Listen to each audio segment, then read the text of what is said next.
मुजफ्फरनगर जब पहुंचे गृह मंत्री अमित शाह तो सबसे पहले उन्होंने मंदिर में जाकर पूजा अर्चना की। उसकी तस्वीरें भी आपको हम दिखा रहे हैं।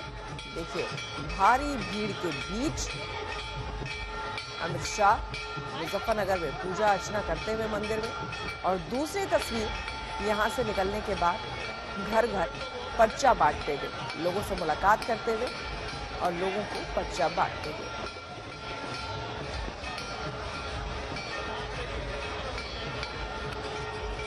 पश्चिमी यूपी में आपको बता दें कि पहले दौर में मतदान होना है, फर्स्ट फेज में मतदान होना है, और इसी के मद्देनजर बीजेपी ने पूरी ताकत अपनी झोंकी है। ऐसे में तमाम बड़े चेहरे बीजेपी के वो पश्चिमी यूपी में इस वक्त हैं। आज जेपी नड्डा भी यहां पर हैं। कुमार अभिषेक हमारे संवाददाता सीधे मुजफ्फरनगर से हमारे साथ जुड़ रहे हैं। अभिषेक, गृह मंत्री यहां पर है, भीड़ हमने देखी, लेकिन क्या ये भीड़ जो है, क्या इतने लोगों की, हजारों नहीं, आप कह रहे हैं हजारों से ज्यादा यहाँ की भीड़ है, क्या ये भीड़ वोट में तब्दील हो पाएगी?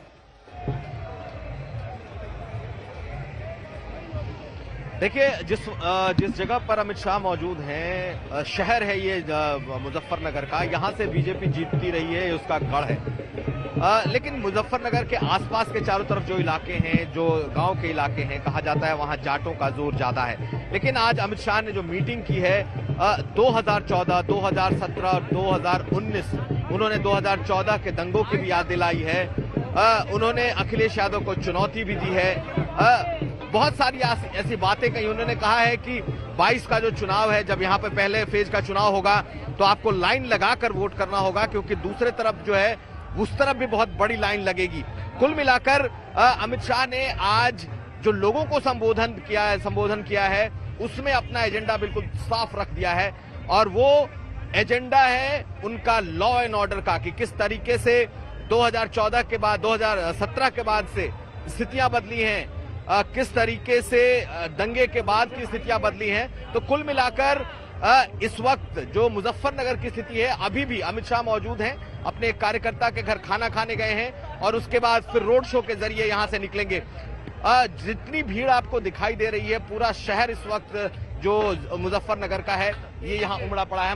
हम चारों तरफ दिखाने की कोशिश करते हैं। जो लोग यहाँ मौजूद हैं इंतजार कर रहे हैं कि अब इधर से दोबारा अमित शाह का काफिला गुजरेगा तो फिर वो उसका अभिवादन करेंगे। लेकिन कोरोना के इस दौर में हम लोगों ने जिस तरीके की कैंपेनिंग की उम्मीद की थी, ये अब बिल्कुल खुले तौर पर एक इलेक्शन कैंपेन है और लोगों के बीचों बीच ये कैंपेन चल रहा है। और मुजफ्फरनगर में जो इस वक्त लोगों की मौजूदगी है, जो लोगों की तादाद है, वो ये देख करके कहा जा सकता है कि बीजेपी के लिए ये उत्साह बढ़ाने वाला है। बीजेपी के लिए ये उत्साह बढ़ाने वाला है अभिषेक, लेकिन अपने भाषणों में अमित शाह को वो विकास की बात जरूर कर रहे हैं, लेकिन दंगों की याद दिलाना भी वो नहीं भूल रहे हैं। इसका मतलब ये भी जरूरी है, पुरानी बातें याद दिलानी ये भी जरूरी है, तभी उनको लगता है कि जीत पाएंगे हम। बिल्कुल, आज जो भाषण दिया है उसमें उन्होंने 2013 के दंगों की बात की है। जो उन्होंने भाषण दिया है 2017 के बाद बदले हुए माहौल की बात की है। लोगों को बार बार याद दिलाया है कि आप भूलिएगा मत कि किस तरीके का दौर पहले था और किस तरीके का दौर अब आया है। इसलिए जब आप वोट करने जाएं तो उसका ख्याल रखें। जयंत और अखिलेश पर भी उन्होंने कहा है, आजम खान और अतीक का भी नाम लिया है और कहा है कि आज भले आजम खान, जयंत उनके साथ दिखाई दे रहे हो, लेकिन जब अगर चुनाव में अगर जीतेंगे तो उनके बगल में अतीक और आजम खान दिखाई देंगे।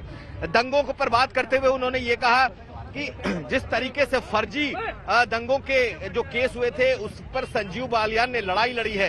तो कुल मिलाकर हिंदुत्व का जो उनका एजेंडा है, पश्चिमी उत्तर प्रदेश में ध्रुवीकरण का एक जो बीजेपी का एजेंडा है, और साथ साथ जिस तरीके से 2017 के बाद से जो तस्वीर बदली है लॉ एंड ऑर्डर को लेकर, उन सब की उन्होंने याद दिलाई है। और जो लोगों की अगर आप भीड़ देखें इस शहर में, तो मैं फिर कह रहा हूं कि ये बीजेपी के लिए पश्चिम में उत्साह बढ़ाने वाला दिखाई दे रहा है।